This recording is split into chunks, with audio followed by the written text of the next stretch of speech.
2/3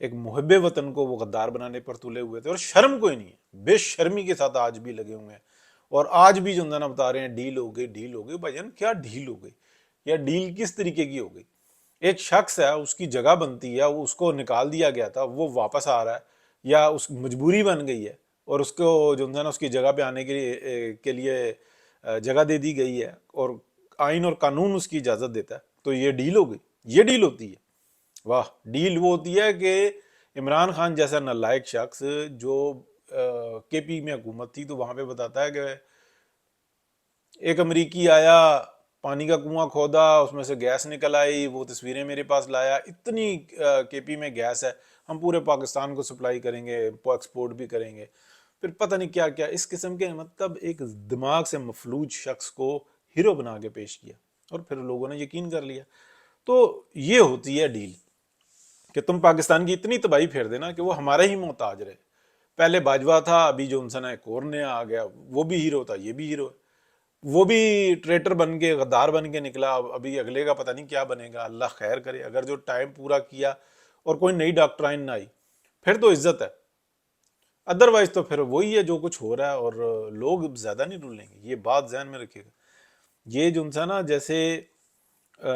موضوع آ گیا، موضوع پلٹ بھی دیتے ہیں، کہ جو بشرا بیگم کا سابق شوہر ہے مانکا، ابھی اس کی ساری ویڈیو گھوم رہی ہے، جب وہ بتا رہا تھا نیک پاک دنیا میں اگر کوئی بی بی ہے تو بشرا بی بی ہے، اور ہمارے روحانی گھر کا جناب وہ ایک حصہ ہے عمران خان، اور اس جیسا نیک آدمی کوئی نہیں ہے، اور میں وہ حلف دے کے یہ باتیں کر رہا ہے۔ ابھی کیا کر رہا ہے؟ حلف دے کے وہ یہ کہہ رہا ہے اس نے میرا گھر اجاڑ دیا، یہ جناب ناجائز رشتوں میں ملوث تھے اور میں بڑا پریشان تھا، میری بیٹی کا گھر اجڑ گیا۔ کنجروں کا خاندان ہے یہ، سب کے سب، دونوں سائڈوں سے، سب ماں سوائے پیسہ پیسہ پیسہ اور پیسہ، لوگوں کو گمراہ کرنا، شیطان ابلیس کی پیروکاری کرنا، اللہ رسول قرآن پاک کے نام استعمال کرنا، استغفر اللہ، ان کا کوئی تعلق ہی نہیں ہے، ان کو پتہ ہی نہیں ہے۔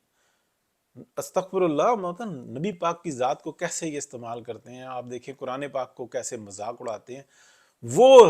اور شرم آنی چاہیے اس جج کو بھی، وہ سامنے قرآن پاک دے رہا ہے جبکہ اس کے پاس سامنے ساری سٹیٹمنٹ ہے۔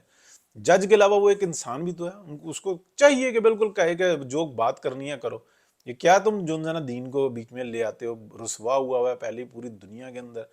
ناک کٹی ہوئی ہے ہماری، مسلمانوں کو دیکھ کے لوگ تھو تھو کر رہے ہوتے ہیں کہ ان جیسا جھوٹا آدمی کوئی نہیں ہے، اور پھر آپ جناب اپنی عدالتوں میں جو ہے نا قرآن پاک منگوا کے اس پہ جھوٹے حلف دلواتے ہو اور ایک دوسرے پہ لانتے بھیج رہے ہیں، تم یوں اور فلانا اور فلانا۔ ان کا کیا طلاق سے کیا، ان کا رشتوں سے کیا، ان کا نکاح سے کیا، ان کی عمران خان کی کتنی چیزیں سامنے آ چکی، کس کس کے سامنے آ چکی، کوئی مسئلہ ہی نہیں ہے، ناجائز بیٹی بھی ہے، کچھ بھی ہے۔ یہ بشرا بیگم، بلکہ وہ عظمہ بخاری جو ہیں، وہ ان کی مجھے بڑے اچھے طریقے سے اسٹیٹمنٹ یاد ہے، وہ بتاتی ہیں کہ شادی کے فنکشن میں تھی تو یہ بشرا بیگم جناب بڑا اچھا ڈانس کرتی تھی، انہوں نے ان کو بھی آفر کیا آپ آئے، اور بڑی دھمال ڈال رہی تھی، یعنی کہ خواتین میں تھی لیکن بڑی ڈانسر ٹائپ کی عورت ہے۔ اور پھر اس کی جو انسان جو علیحدہ آ جاتی ہے، یعنی کہ بری عورتیں بھی جو انسان وہ جو خواتین میں ہوتی ہیں، یہ تو نہیں بتاتی ہیں کہ ہماری کس طرح کی صورتحال ہے، لیکن ڈانسر ہے، اور ڈانسر کے جو گواہ ہیں اس کے ڈانس کے وہ بہت سارے ہیں، یعنی کہ شوقین ایک مزاج خاتون ہے۔ عمران خان کے ساتھ کوئی نتھی ہونا اور پھر لوگوں کو گمراہ کرنا، پھر وہ بیٹا بنانا، کروڑوں اربوں کی ڈیلیں کرنا، اس میں سے کٹ لینا، یعنی کہ یہ بات جو تھا نا وہ ہوتا ہے نا کہ جی یہ اس کا بحریہ کا مسئلہ تھا، اور اس میں ڈائمنڈ کا، کیونکہ یہ ڈائمنڈ کا یہ ہوتا ہے کہ یار کوئی ڈیل ہوئی ہوئی ہے، کوئی پرسنٹیج طے ہوئی ہوئی ہے، لیکن پھر بھی جو انسان کوئی تھوڑا سا کمینہ آدمی گھٹیا جو ہوتا ہے نا، وہ کہتا ہے ڈائمنڈ بھی کھینچ لو، 5 کیرٹ کا ڈائمنڈ کھینچ لو، 3 کیرٹ کا ڈائمنڈ کھینچ لو، مطلب اللہ رحم کرے، بس یہ وہ لوگ ہیں۔ تو دیکھیں، دعا کریں اللہ پاک بہتری کا معاملہ کرے۔ جو صورتحال بنی ہوئی ہے وہ یہی ہے کہ اس وقت میں کنگ جو ہے سیاست کا وہ میاں محمد نواز شریف وہ میدان میں ہے، اور اچھی امید ہے، لیکن اگر مداخلت ہوئی تو وہ بحران آئے گا پاکستان کے اندر، وہ نہیں سنبھالا جائے گا، کیونکہ میں نے ہمیشہ آپ کو بتایا، ڈیٹس کے ساتھ بتایا کہ یہ کیسے معاملات طے ہوئے تھے، اور اس کے اندر کوئی میاں محمد نواز شریف کی جو انسان ڈیل نہیں ہے، بلکہ یہ ہے کہ سرنڈر کرو، پیچھے ہٹو، لیکن اس کے باوجود سیاست میں مداخلت کی ہے۔ لیکن گارنٹر نے یہ کہا کہ ہمیں پتہ ہے کہ ہم نے اپنا کام کب کرنا ہے، آپ جاؤ اور بہترین طریقے سے جو ہے نا آپ جو ہے سمیٹ کر جو ہے نا پارلیمنٹ کے اندر گھسو، اپنے گھر میں بیٹھو، پھر دیکھ لیں گے ہم کہ اب کیا کرتے۔ مسئلہ سی پیک کا ہے، مسئلہ گوادر پورٹ کا ہے، مسئلہ پاکستان کے مستقبل کا ہے، مسئلہ بلوچستان کی عوام کی محرومی کا ہے۔ روٹی سب سے بڑی محرومی ہے وہاں پہ، اور جو ٹیم ہے وہ یہ کہتی ہے کہ ہاں یہاں پہ ہم جو ہے نا ایسے ہم اپنے جو ہے نا فارم ہاؤسز بنائیں گے، ایسے عیاشی کریں گے، یہ لوگ کیڑے مکوڑے۔ یہی حال انہوں نے پنجاب میں کیا ہے۔ پنجاب میں آبادی زیادہ ہے، یہاں پہ خوشحالی آ گئی، یہاں پہ معاملات 1985 سے تبدیل ہو گئے، ورنہ تو دھول دھپڑ ہی تھا۔ جو گھوڑی پال مربے اور یہ